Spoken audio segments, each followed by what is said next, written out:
धनतेरस कथा।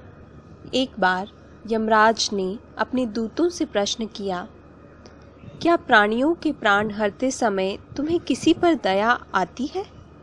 यमदूत संकोच में पड़कर बोले, नहीं महाराज, हम तो आपकी आज्ञा का पालन करते हैं, हमें दया भाव से क्या प्रयोजन। यमराज ने सोचा कि शायद ये संकोचवश ऐसा कह रहे हैं, अतः उन्हें निर्भय करते हुए वे बोले कि संकोच मत करो, यदि कभी कहीं तुम्हारा मन पसीजा हो तो निडर होकर कहो। तब यमदूतों ने डरते डरते बताया, सचमुच एक ऐसी ही घटना घटी थी महाराज, जब हमारा हृदय कांप उठा था। उत्सुकतावश यमराज ने पूछा, ऐसी क्या घटना घटी थी? यमदूत बोले, महाराज, हंस नाम का एक राजा एक दिन शिकार के लिए गया। वह जंगल में अपने साथियों से बिछुड़कर भटक गया और दूसरे राज्य की सीमा में चला गया।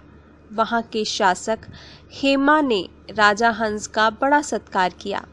उसी दिन राजा हेमा की पत्नी ने एक पुत्र को जन्म दिया। ज्योतिषियों ने नक्षत्र गणना करके बताया कि ये बालक विवाह के 4 दिन बाद मर जाएगा। राजा हेमा के आदेश से उस बालक को यमुना के तट पर एक गुफा में ब्रह्मचारी के रूप में रखा गया। उस तक स्त्रियों की छाया भी नहीं पहुंचने दी गई, किंतु विधि का विधान तो अड़िग होता है। समय बीतता रहा। संयोग से एक दिन राजा हंस की युवा बेटी यमुना के तट पर पहुंच गई और उसने उस ब्रह्मचारी बालक से गंधर्व विवाह कर लिया। चौथा दिन आया और राजकुंवर मृत्यु को प्राप्त हो गया। उस नव परिणीता का करुण विलाप सुनकर हमारा हृदय कांप गया। ऐसी सुंदर जोड़ी हमने कभी नहीं देखी थी। वे कामदेव तथा रति से कम भी नहीं थे। उस युवक को कालग्रस्त करते समय हमारे भी आंसू नहीं थम पाए थे। यमराज ने द्रवित होकर पूछा, क्या किया जाए? विधि के विधान की मर्यादा हेतु हमें ऐसा अप्रिय कार्य करना पड़ा। एकाएक एक दूत ने पूछा, महाराज, क्या अकाल मृत्यु से बचने का कोई उपाय नहीं है?